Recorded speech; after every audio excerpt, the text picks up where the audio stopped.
Because a pretty girl said it, doesn't make it true. How to burn 1000 calories in 4 minutes.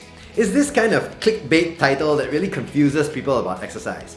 I saw this on a fitness site, and of course, there was a pretty girl demonstrating how to do it. But when you really think about it, if you could burn 1000 calories in 4 minutes, you'd probably be dead. In this video, I'll explain why you would be dead, and I'll share with you how you'd actually choose sensible exercise for your goals. Let's think about the physics of using 1000 calories in just 4 minutes. Some of you may already know that 1 calorie from food actually means a kilocalorie, which means that that amount of energy could raise 1 kilogram of water by 1 degree Celsius at sea level. So if you think about it, burning 1000 calories in 4 minutes means that in 4 minutes, you could raise that kilogram of water by 1000 degrees Celsius? We could put it another way. Our bodies are about 70% water, which means that an average sized person has about 50 kilograms of water inside us. That means that in 4 minutes, this person raised that 50 kilograms of water by 20 degrees Celsius. That would mean you have the hottest fever on record and you are dead. That's why you'd be dead if you burned 1000 calories in 4 minutes. Another way of thinking about it is power output. To burn 1000 calories in 4 minutes, I did some simple maths. It turns out that amount of power output is roughly 17,400 watts. When you calculate out this power output, that would be saying that this very slim woman, whose legs are probably the size of maybe my arms, is putting out 8 times the power output of a world-class track cyclist, whose legs are bigger than my waist. A world-class track cyclist puts out about 2,200 watts. But this calculation of 1000 calories in 4 minutes would be 17,000 plus watts. This is another impossibility. This video is brought to you by my team and I at Genesis Gym Singapore, where you can get some of the finest personal training available either in one of our gyms or online. Check out the links below to find out more. So now I'm going to share with you where much of this confusion comes from. The idea is that if you do super intense exercise in what's called Tabata training, which is 4 minutes, you will be able to burn a huge amount of calories and get a lot of exercise benefits in just 4 minutes a day. The idea of Tabata was developed by this Japanese guy called Izumi Tabata. Okay, he was a research scientist.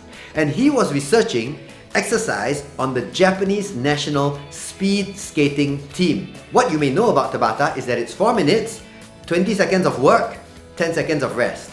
That would be one set.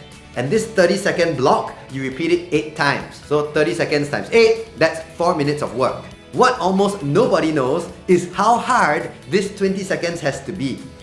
In the research paper, that 20 seconds of work was done at 170% of VO2 max. Now, what's that mean? Okay, 100% of VO2 max means that any faster than that is unsustainable for you because you're past what's called your aerobic threshold, which means that you're using energy so fast that you can't replace it in time. You need to take a rest very soon.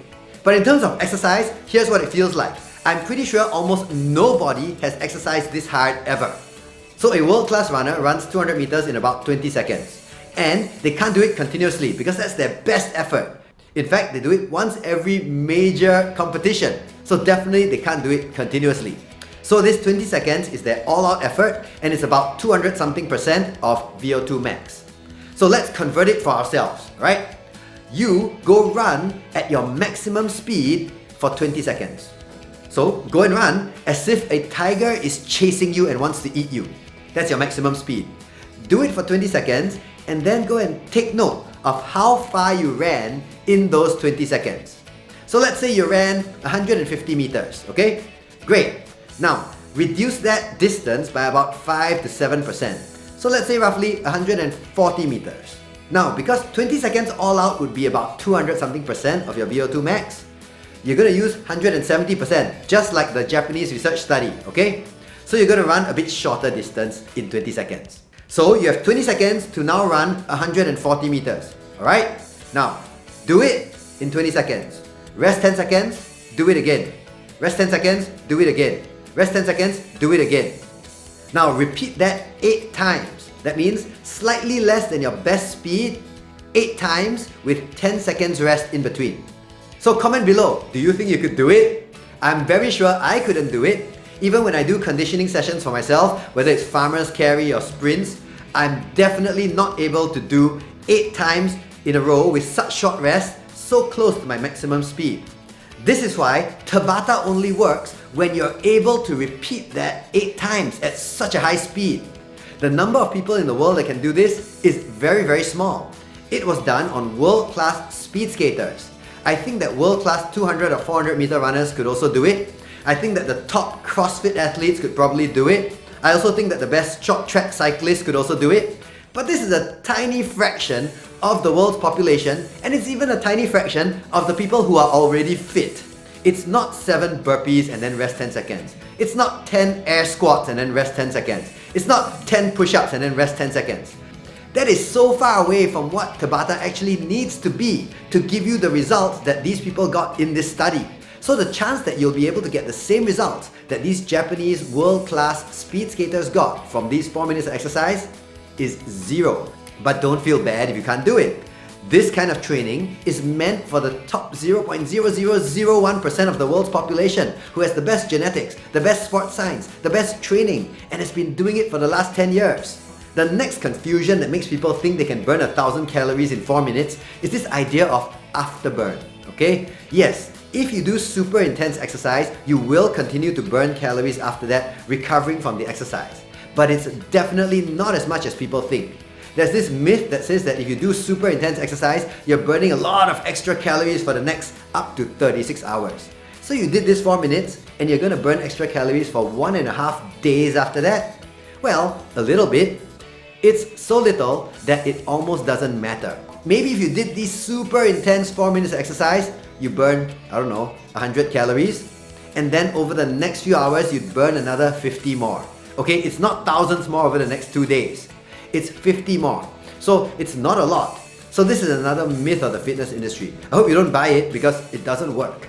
Also, when you do such intense exercise, it's super impactful on the joints most of the time. And also, it's super impactful on your recovery ability. Okay? This kind of exercise goes deep into what's called the anaerobic energy system. And that is probably the most stressful energy system for you to use. Most of our gym's personal training clients are 40 years old and over. They already have accumulated some joint problems. They've already accumulated some lifestyle stress. They already have busy lives. They don't have the joint health or recovery ability to do this kind of intense training safely for the long term. So a normal person should not be doing HIIT workouts that leave you lying on the floor in a pool of sweat and your heart rate at 200. Okay? You should not be doing this because it's probably not best for you, and it's probably too much for you, and you need to only do this when you have a specific sports goal. Okay? If your sport requires you to have this kind of ability, you need to train it. Or you're already very fit and conditioned, like a high-level athlete. So when we see these high-level athletes doing these workouts, the question should not be, should I be doing this workout? The question should be, how should I train my body to be ready to do this kind of workout in the future? So we look at how these athletes started when they were beginners. Because realistically, that's what many of you are. What do we do for beginners? Safety first, health first. That means gentler forms of cardio that do not push you so hard into the zone where you need to huff and puff or you feel the burning sensation in your muscles.